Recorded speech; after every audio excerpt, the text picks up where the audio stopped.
ಹೇಳು ಸಕಾಸ್ತೀನಿ ಕಿ ಇನ್ನಾನ್ಕಾರ ಮಂದಿವು ಎಲ್ಲೇರಿ ಒಂದೊಂದು ಈಗ ಒಬ್ಬರೊಬ್ಬರು ರಾಶಿಯಾಗಿ ಒಬ್ಬರಿಬ್ಬರು ಹಿಂಗೆ ಇಷ್ಟು ಬಂದಾವು ಇನ್ನೂ ಇನ್ನೂ ರೇಟ್ ಇನ್ನೂ ಫೈನಲ್ ರೇಟ್ ಹೊಂಟಿಲ್ಲ.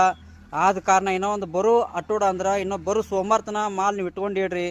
ಮಾಲ್ ಒಮ್ಮೆ ಮಾರ್ಕೆಟ್ಗೆ ಬತ್ತಪ್ಪ ಅಂದ್ರೆ ಅವ್ರು ಮುಂದಿಂದು ಇದು ಜಿಲ್ಲಾ ಲೆವೆಲ ರೇಟ್ ತೊಗೊಂಡವ್ರು ನಿಮ್ಗೆ ರೇಟ್ ಕೊಡ್ಬೋದು.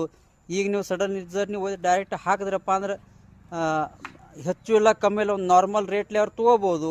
ಅವ್ರದ್ದು ನಾ ರೇಟ್ ಫಿಕ್ಸ್ ಇಲ್ಲ. ಆದ ಕಾರಣ ನಾನು ಇಂದ ಕನ್ಫರ್ಮ್ ಮಾಡ್ತೀನಿ. ಬಿಜಾಪುರ ಸಂಕ ಚಡ್ಚನ ಲೋನಿ ಇಜ್ಜತ್ ಮಾಡಿನೂ ಇನ್ನೂ ರೇಟ್ ಫೈನಲ್ ರೇಟ್ ಬಂದಿಲ್ಲ. ಆದ ಕಾರಣ ರೈತರು ತೊಗರಿ ರಾಶಿ ಆದವರು ರಾಶಿ ಮಾಡಿ ಇಡ್ರಿ, ಏನು ಅಡ್ತಾನಿಲ್ಲ. ಬರೋ ಸೋಮವಾರ ತನ ಇಡ್ರಿ, ಮುಂದಿನ ಸೋಮವಾರ ರೇಟ್ ತೆಗಿಬೋದು ಹೊಂಡ್ಬೋದು, ಏನು ಅಡ್ತಾನಿಲ್ಲ.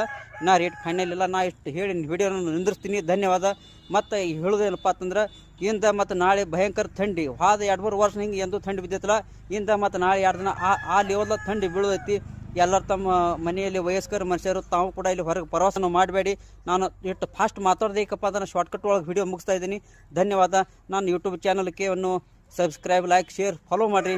ನಿಮ್ಮ ಪ್ರತ್ಯೇಕ ಹೊಸ ವಿಡಿಯೋ ಅಲ್ಲಿ ಹೊಲದ ಬದ್ದಲ, ಶೀತಿ ಬದ್ದಲ, ವಾತಾವರಣ ಬದ್ದಲ ಬರೇಚ ಮಾಹಿತಿ ನಮ್ಗೆ ಕೂಡ ಒಂದು. ಆದ ಕಾರಣ ನನ್ನ यूट्यूब चॅनल सबस्क्राईब ಮಾಡಿ. धन्यवाद. Good evening. बाय. आता थोडक्यात मराठीमध्ये माहिती देणार आहे. काही जणांचा काल फोन आलेला होता तुरीसाठी काय रेट आहे म्हणून, या साईडला आपल्या साईड किंवा लोणी बिजापूर जत काय असेल ते.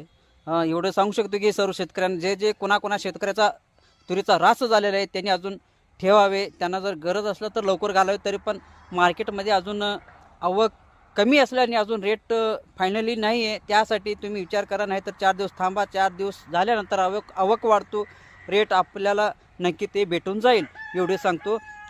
आणि पाऊस तर येणाऱ्या 23, 24, 25 या कालावधीत होणार आहे.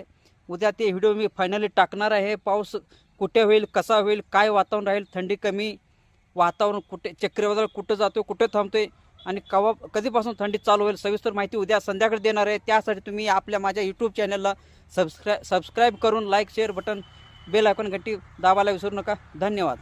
कारण एवढं फास्ट बोलायचं कारण की